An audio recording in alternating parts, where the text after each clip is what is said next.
Assalamu alaikum, my dear students. Hope all of you will be fine and healthy at your homes. This is the official website of Guardian Coaching Institute of Competitive Learning. Myself, Aman Gulzar. As we all know, in the prevailing harsh situations, we were not able to get connected to our dear students. Now we have designed this alternative way to get connected to our dear students. In physics, we have already completed 2 chapters. Now we are going to start the 3rd chapter, that's electricity. And in this particular video lecture, we'll discuss about electric charge and its properties.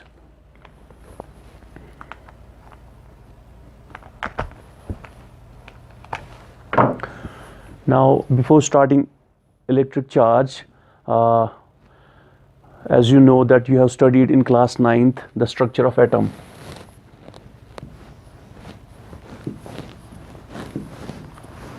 In structure of atom, we have discussed the different models of atom. Finally, in structure of atom, we studied that the atom has been classified into 2 components. It has been divided into 2 components. The first one is nucleus. This is the nucleus, and this whole is the extranuclear part.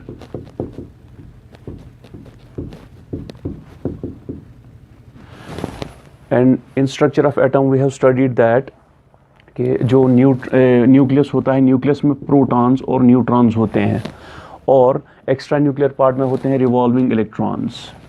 So these are the fundamental particles of the atom. जो सब atomic particles of the atom. Nucleus में proton और neutron होता है और extra nuclear part में electron होता है. और प्रोटॉन को डिस्कवर किया था ई गोल्डस्टेन ने, और न्यूट्रॉन को डिस्कवर किया था जे चैडविक ने, और electron was discovered by J Thomson. It was also found कि जो चार्ज होता है, इलेक्ट्रिक चार्ज, इन 3 पार्टिकल्स में से 2 के पास होता है, प्रोटॉन और इलेक्ट्रॉन के पास. एंड इट वाज फाउंड कि charge on proton is equal to 1.6 into 10 raised power minus 19 coulomb, and the charge on electron was found to be equal to 1.6 into 10 raised power minus 19 coulomb. Neutron के ऊपर कोई charge नहीं होता है. Neutron is electrically neutral.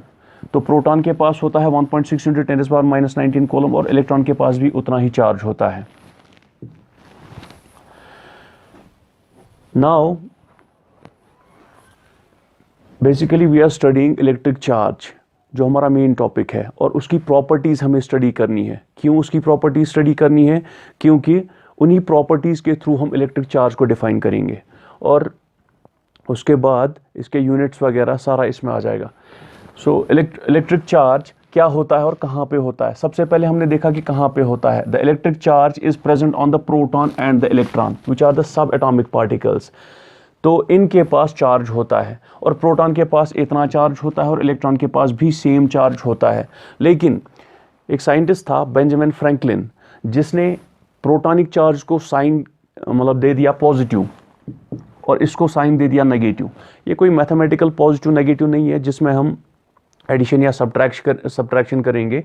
Simply है क्या, जब proton की प्रॉपर्टीज अंडरस्टैंड की गई, फिर इलेक्ट्रॉन की प्रॉपर्टीज अंडरस्टैंड की गई, तो दोनों के पास सेम प्रॉपर्टीज थी, लेकिन उनका साइन अपोजिट था. साइन मतलब अगर मैं इस प्रोटॉन के पास यहाँ पे एक दूसरा प्रोटॉन रखूँ, ये प्रोटॉन इस प्रोटॉन को रिपेल करेगा क्योंकि सेम चार्ज है. तो ये इलेक्ट्रॉन इस प्रोटॉन को अट्रैक्ट करेगा. इसका मतलब है कि जिसको ये प्रोटॉन रिपेल करता है, उसको ये इलेक्ट्रॉन अट्रैक्ट करता है.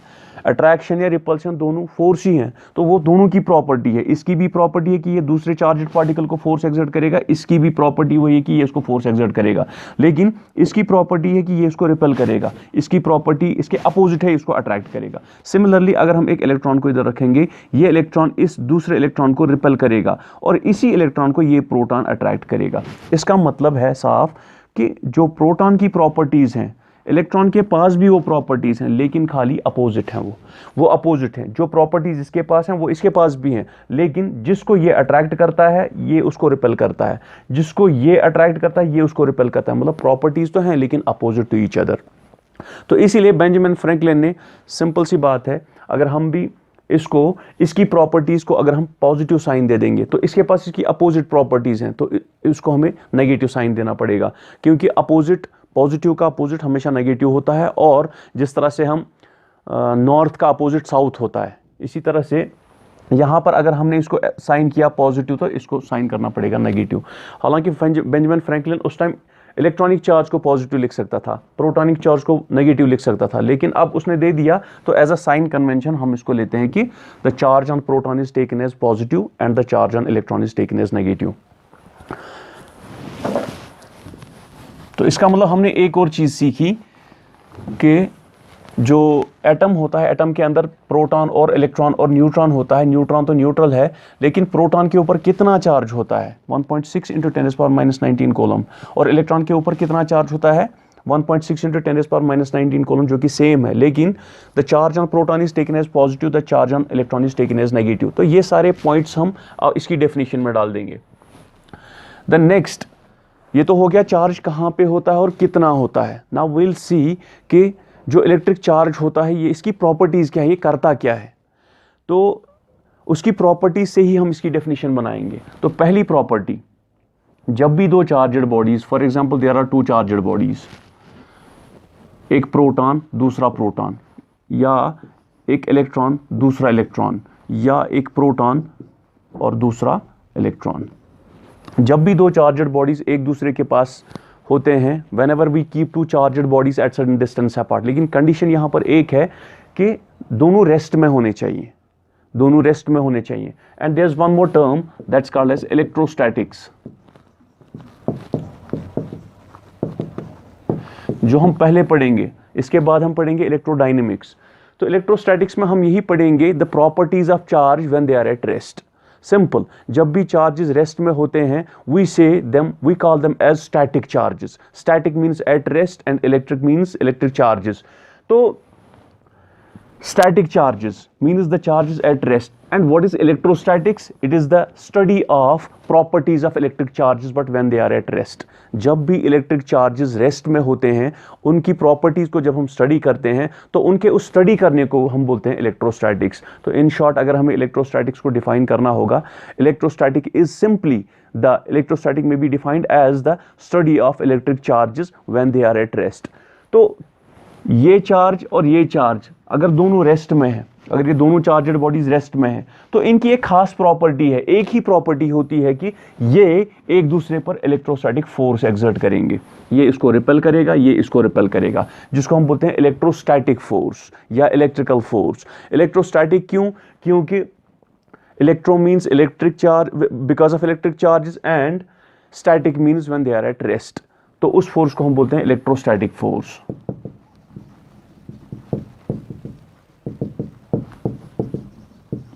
तो सिंपल, तो जब भी चार्जेस, अगर यहां पर भी देखेंगे ये इलेक्ट्रॉन इसको रिपेल करेगा, ये इलेक्ट्रॉन इस इलेक्ट्रॉन को रिपेल करेगा, ये प्रोटॉन इसको अट्रैक्ट करेगा और ये इलेक्ट्रॉन इसको अट्रैक्ट करेगा, नतीजा निकलेगा कि ये नजदीक नजदीक आ जाएंगे। तो इसका मतलब है कि चाहे अट्रैक्शन हो या रिपल्शन हो, दोनों तो इलेक्ट्रोस्टैटिक फोर्स ही हैं। तो इसका मतलब है कि जब भी इलेक्ट्रिक चार्जेस रेस्ट में होते हैं, उनकी एक ही प्रॉपर्टी होती है कि वो एक दूसरे पर इलेक्ट्रोस्टैटिक फोर्स एक्सर्ट करते हैं। तो ये एक प्रॉपर्टी है।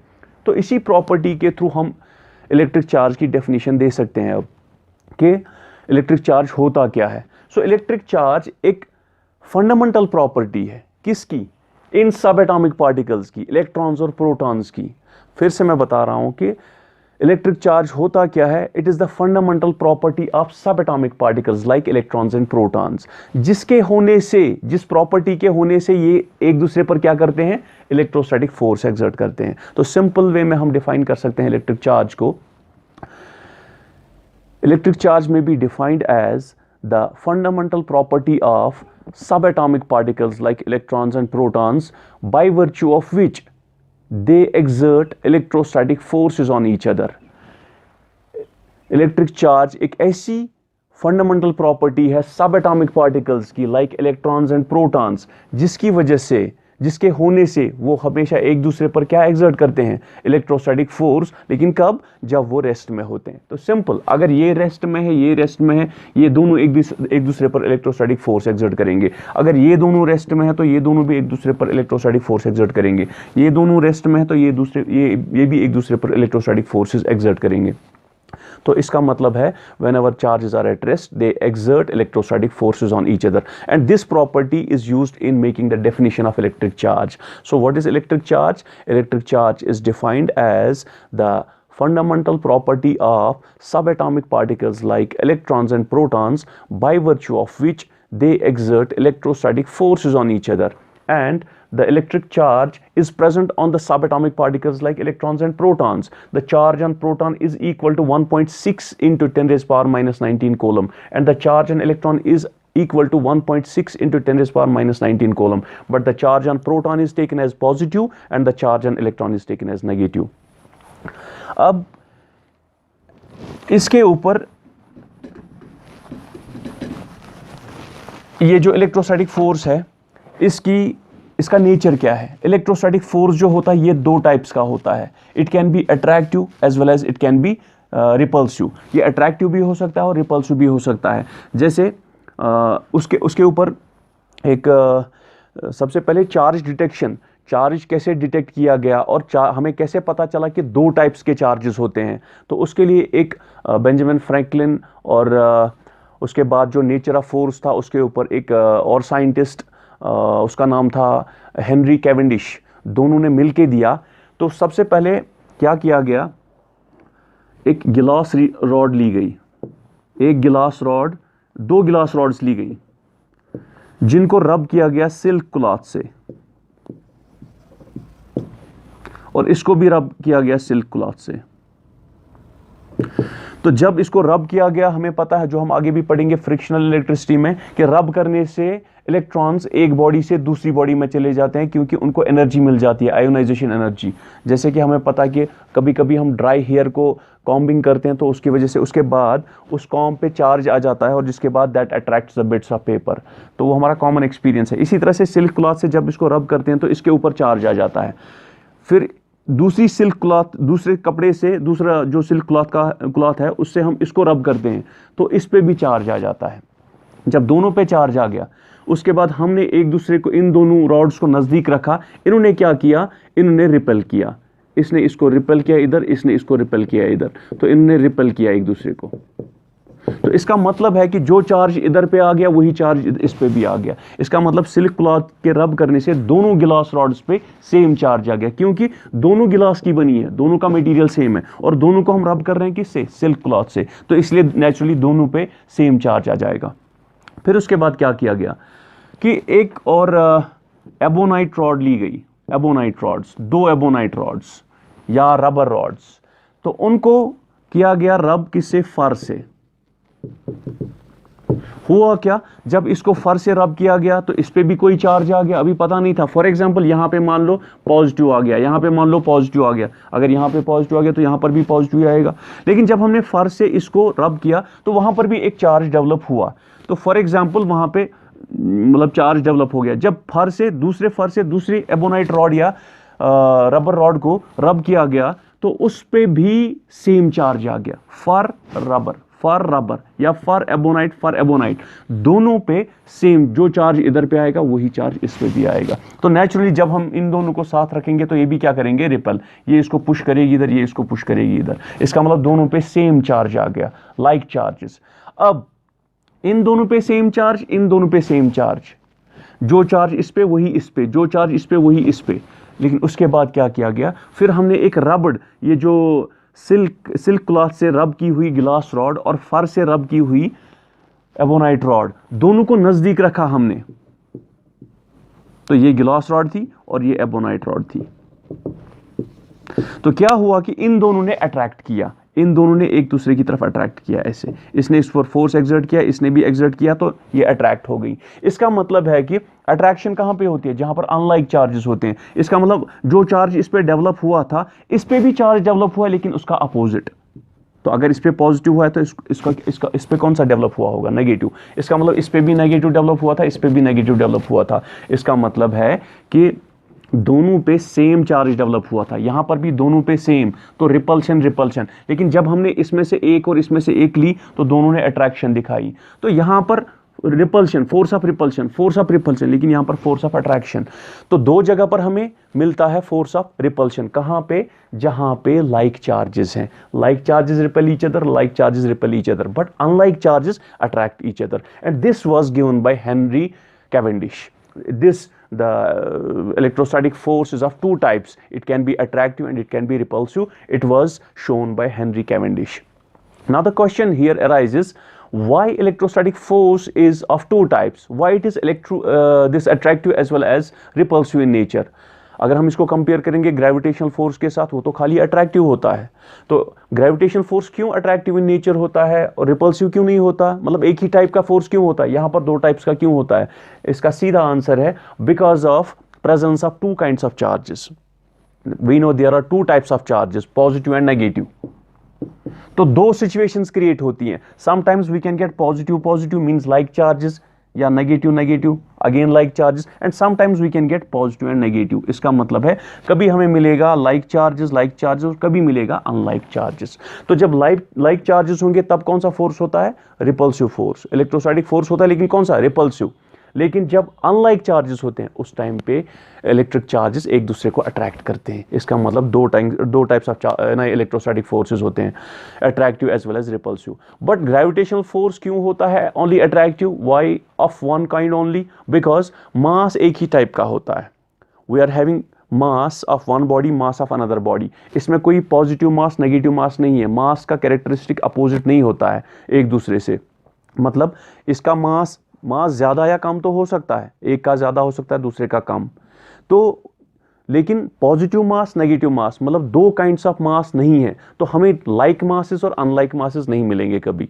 So will be having only one type of mass, so that's why the gravitational force is of only one type, that's attractive in nature. Now moving forward,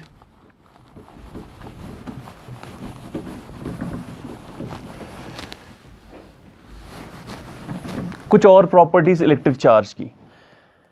तो पहली चीज जो हमने देखी, that's electric charge is the fundamental property of subatomic particles like electrons and protons, by virtue of which they can exert electrostatic force on each other when they are at rest। अब हम देखेंगे जब electric charges motion में आ जाते हैं तो उनकी क्या प्रॉपर्टीज होती हैं, तो वो कौन सी प्रॉपर्टीज दिखाते हैं जिससे हम इस डेफिनेशन को थोड़ा एक्सटेंड कर सकते हैं।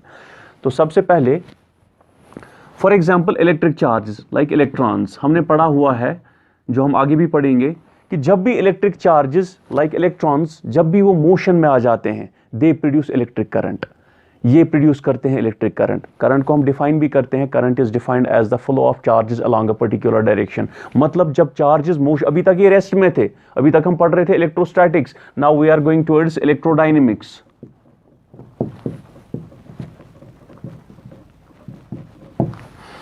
तो सिंपल सी बात है, जब चार्जेस मोशन में आ जाते हैं वो क्या करते हैं, वो प्रोड्यूस करते हैं इलेक्ट्रिक करंट। तो सिंपल, तो एक और प्रॉपर्टी इलेक्ट्रिक चार्जेस की आ गई कि whenever they are in motion they produce electric current. तो अब फॉर एग्जांपल ये दो पेन है, ये दो मार्कर्स हैं, ये न्यूट्रल है, अगर मैं इनको मूव कराऊंगा कोई इलेक्ट्रिक करंट जनरेट नहीं होती है, कोई इलेक्ट्रिक करंट प्रोड्यूस नहीं होती है, क्योंकि ये दोनों न्यूट्रल हैं। लेकिन जब हम चार्जड बॉडीज को मूव कराते हैं इन अ पर्टिकुलर डायरेक्शन तो उस टाइम क्या होता है कि दे प्रोड्यूस इलेक्ट्रिक करंट। इसका मतलब ये इलेक्ट्रिक करंट जो है, this is the property of moving charges. So यहां पर हम एक और डेफिनेशन दे सकते हैं इलेक्ट्रिक चार्जेस को। इलेक्ट्रिक चार्ज में be defined as the fundamental property of sub atomic particles like electrons and protons which produce electric current या by virtue of which they produce electric current when they are in motion। तो जब भी ये motion में होते हैं तो एक और प्रॉपर्टी आ जाती है, कौन सी? इलेक्ट्रिक करंट प्रोड्यूस होती है। तो इसी तरह से और एक्सटेंड करेंगे तो दो प्रॉपर्टीज तो आ गई, कौन कौन सी?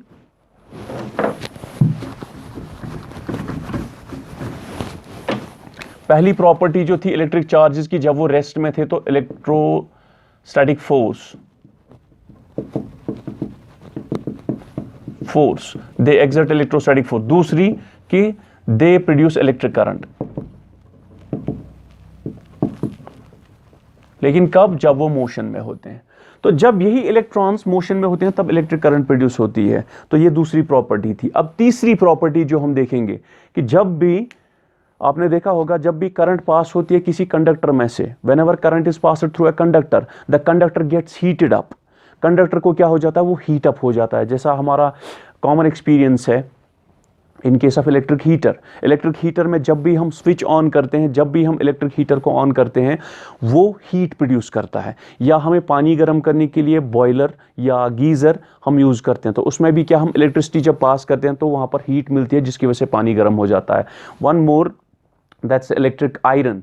जब भी हम स्विच ऑन करते हैं, उसको सॉकेट में इंसर्ट करते हैं, तो उसका मतलब है कि उसमें भी हीट जनरेट होती है due to the passage of electric current. तो इसका मतलब है simple, whenever current is passed through a conductor the conductor gets heated up and produces heat. This effect is also called as thermal effect of current. इसको हम thermal effect भी बोलते हैं, thermal effect of current, जिसके ऊपर doctor James Prescott joule ने काफ़ी काम किया, जो हमें आगे पढ़ना भी है। तो उसके हिसाब से मतलब वहाँ पे हीट निकलती है। तो लेकिन इलेक्ट्रिक करंट पास करने से हीट निकलती है, लेकिन इलेक्ट्रिक करंट खुद होती क्या है, मूविंग चार्जेस अगेन। तो ये थर्मल इफेक्ट ऑफ करंट जो है ना, ये थर्मल इफेक्ट जो है, this is one more property of electric charges, but when they are in motion. तो जब भी इलेक्ट्रिक करंट होती है प्रोड्यूस पास होती है किसी कंडक्टर में से, जब भी करंट पास होती है किसी कंडक्टर में से, वहां पर एक और इफेक्ट आ जाता है, that is heating effect, thermal effect. तो थर्मल इफेक्ट जो है, दिस इज द थर्ड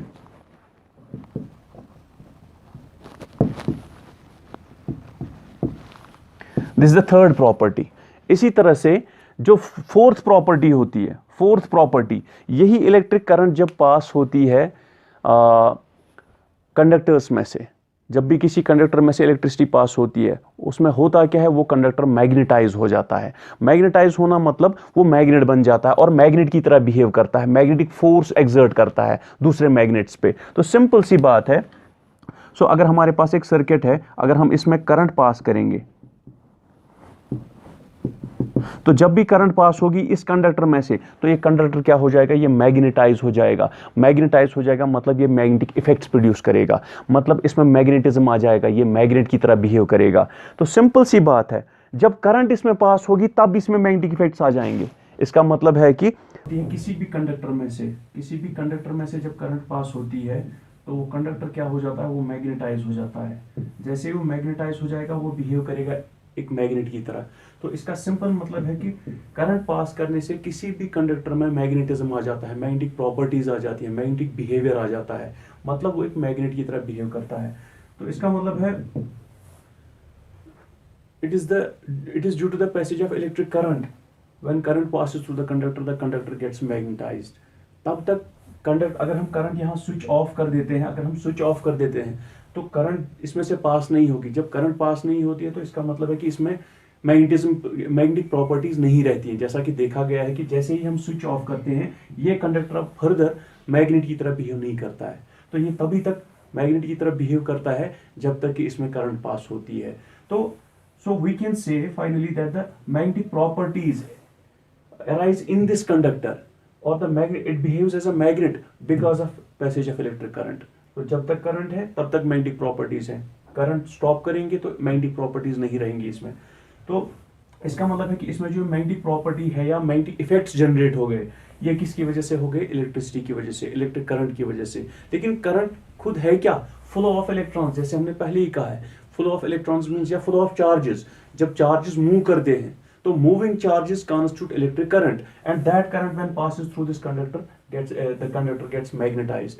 इसका सिंपल मतलब है कि इसमें जो मैग्नेटिक प्रॉपर्टीज हैं दैट्स बिकॉज ऑफ करंट। लेकिन करंट क्या खुद है, वो है मूविंग चार्जेस। तो इसका मतलब है कि चार्जेस की एक और प्रॉपर्टी, कि जब भी चार्जेस मोशन में होते हैं वो एक एडिशनल इफेक्ट डालते हैं, वो एक एक्स्ट्रा इफेक्ट देते हैं, that's called as magnetic effect. तो ये एक और प्रॉपर्टी हो गई मैग्नेटिक इफेक्ट। तो उसके बाद एक और प्रॉपर्टी हम डिस्कस करेंगे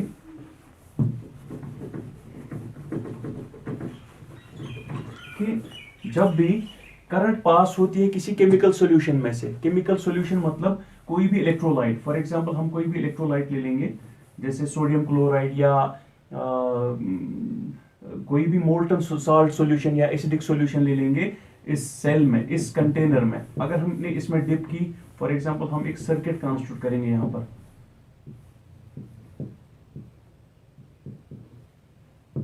तो जब भी करंट पास होती है इसमें से, इस केमिकल सॉल्यूशन में से, तो यहां पर केमिकल इफेक्ट्स हो जाते हैं। अब केमिकल इफेक्ट्स आपने पहले भी पढ़ा होगा, केमिकल इफेक्ट्स में हमारा इलेक्ट्रोलिसिस आ जाता है, इलेक्ट्रोलिसिस होता है, और दूसरा है इलेक्ट्रोप्लेटिंग। इलेक्ट्रोप्लेटिंग या इलेक्ट्रोलिसिस और भी इफेक्ट्स हैं, लाइक यहाँ पर कोई गैस, लिबरेशन ऑफ गैस हो जाएगा। फॉर एग्जांपल अगर ये सॉल्यूशन है NaCl, जब भी करंट पास होगी इस NaCl सॉल्यूशन में से, होगा क्या, Na जो है सोडियम आयंस यहाँ कैथोड पे डिपॉजिट हो जाएंगे, और Cl नेगेटिव आयंस यहाँ पे आके एनोड पे आके Cl नेगेटिव आयंस मिलके, दो इलेक्ट्रॉन्स उसको डोनेट करके वो लिबरेट हो जाएगी यहाँ पर एज गैस, एज Cl2। मतलब केमिकल इफेक्ट्स में आप देखोगे liberation of gas, deposition of a desired metallic layer on the another metal, या आप देखोगे break down of salt solutions या ब्रेक डाउन ऑफ कंपाउंड्स। तो इसका मतलब है कि these are called as chemical effects. In short, जब भी करंट पास होती है इन केमिकल सॉल्यूशंस में से, तब भी उसकी वजह से, उस पर करंट पास होने की वजह से इसमें केमिकल इफेक्ट्स हो जाते हैं। इसका मतलब है कि एक और प्रॉपर्टी है मूविंग चार्जेस की, क्योंकि करंट खुद क्या है, मूविंग चार्जेस। तो एक और इफेक्ट है इनका, that is chemical effect of current, chemical effects. So ये सारे के सारे इफेक्ट्स या ये जो सारी प्रॉपर्टीज हैं, ये चार्जेस की वजह से हैं। मतलब इलेक्ट्रोस्टैटिक फोर्स एक्सर्ट करना, चार्जड बॉडीज एक चार्जड बॉडी दूसरी चार्जड बॉडी पे इलेक्ट्रोस्टैटिक फोर्स एक्सर्ट करती है when they are at rest, जब वो रेस्ट में होते हैं। इसी तरह से इलेक्ट्रिक करंट प्रोड्यूस होती है जब चार्जेस मोशन में होते हैं। इसी तरह से थर्मल इफेक्ट्स हमें मिलते हैं जब चार्जेस मोशन में होते हैं। इसी तरह से मैग्नेटिक इफेक्ट्स हमें मिलते हैं जब चार्जेस मोशन में होते हैं, और केमिकल इफेक्ट्स ऑफ करंट जब चार्जेस मोशन में होते हैं। तो ये सारी की सारी प्रॉपर्टीज चार्जेस की हैं। इसमें एक प्रॉपर्टी जो है वो तब है जब चार्जेस रेस्ट में होते हैं, और बाकी सारी जब चार्जेस मोशन में होते हैं। सो ओवरऑल हमने क्या सीखा इलेक्ट्रिक चार्जेस के बारे में? जब भी इलेक्ट्रिक चार्जेस रेस्ट में होते हैं, वो एक दूसरे पर इलेक्ट्रोस्टैटिक फोर्सेस एक्सर्ट करते हैं। The electrostatic forces, they can be attractive, they can be repulsive. दूसरी चीज कि जब भी चार्जेस मोशन में आ जाते हैं तो वो प्रोड्यूस करते हैं इलेक्ट्रिक करंट। जब भी चार्जेस मोशन में आ जाते हैं वो प्रोड्यूस करते हैं थर्मल इफेक्ट्स। जब भी चार्जेस मोशन में आते हैं वो प्रोड्यूस करते हैं मैग्नेटिक इफेक्ट्स। जब भी चार्जेस मोशन में होते हैं तब वो प्रोड्यूस कर सकते हैं केमिकल इफेक्ट्स। तो इन सारी प्रॉपर्टीज को मिला के हम एक कंबाइंड डेफिनेशन बनाएंगे। तो सबसे पहले अब हम इलेक्ट्रिक चार्ज को कंप्लीटली कैसे डिफाइन करेंगे। सो सबसे पहले हमें यह भी पता है कि charge on proton is equal to charge on proton is equal to charge on electron, और वो किसके बराबर होता है 1.6 इंटू 10⁻⁻⁹ कूलम। तो इसका मतलब है कि अब हमें सारी प्रॉपर्टीज पता है चार्ज की, हमें मतलब इसके बारे में सारी प्रॉपर्टीज पता है। अब हम इनको मिला के कंबाइंड डेफिनेशन दे देंगे। So finally electric charge, what's electric charge? Electric charge is defined as the fundamental property of subatomic particles like electrons and protons, by virtue of which they exert electrostatic forces on each other when they are at rest. या ऐसे भी बोल सकते हैं हम, electric charge is the fundamental property of subatomic particles like electrons and protons, by virtue of which they exert electrostatic forces on each other when they are at rest. तो हो गई एक प्रॉपर्टी। और we can say electric charges may also be defined as the fundamental property of subatomic particles like electrons and protons, by virtue of which they produce electric current, by virtue of which they produce thermal effects, by virtue of which they produce magnetic effects, they produce chemical effects, but when they are in motion. Then electric charge is found on the subatomic particles like electrons and protons in an atom, and the charge on electron is equal to the charge on proton is equal to 1.6 into 10⁻⁹ coulomb. In addition to that, the SI unit of charge is coulomb. इसका जो SI unit है that is coulomb, on the name of Charles Augustin de Coulomb. Charles Augustin de Coulomb, जिसके ऊपर हमें एक law भी पढ़ना है, दैट इज कोलम्स लॉ। तो उसके नाम पर इसका यूनिट रखा गया Coulomb, represented by C for example a body is there, हमारे पास एक बॉडी है, उसके ऊपर मान लो चार्ज है 10 कूलम, तो हम इसको लिखेंगे 10C। बाद में प्लस हो या माइनस हो, अगर प्लस होगा प्रोटॉनिक चार्ज होगा तो हम इसको असाइन करेंगे प्लस 10 के ऊपर 10C। अगर हमारे पास एक चार्जेड बॉडी है, इसके पास 10 कॉलम है लेकिन माइनस इलेक्ट्रॉनिक चार्ज, तो हम इसको लिखेंगे minus 10C। So this finishes your electric charge. Now finally, one more time, the definition of electric charge. Electric charge may be defined as the fundamental property of subatomic particles like electrons and protons, by virtue of which they exert electrostatic forces when they are in motion, when they are at rest. Electric charge may be defined as the fundamental property of subatomic particles like electrons and protons, by virtue of which they exert electrostatic forces on each other when they are at rest. They produce electric current, they produce thermal effects of current, they produce magnetic effects, they produce chemical effects when they are in motion. And electric charge is found on the subatomic particles like electrons and protons. And electric charge on proton is equal to the electric charge on electron is equal to 1.6 into 10 raised power minus 19 coulomb. And the charge on proton is taken as positive and the charge on electron is taken as negative, and the SI unit of charge is coulomb. So this finishes your electric charge. Now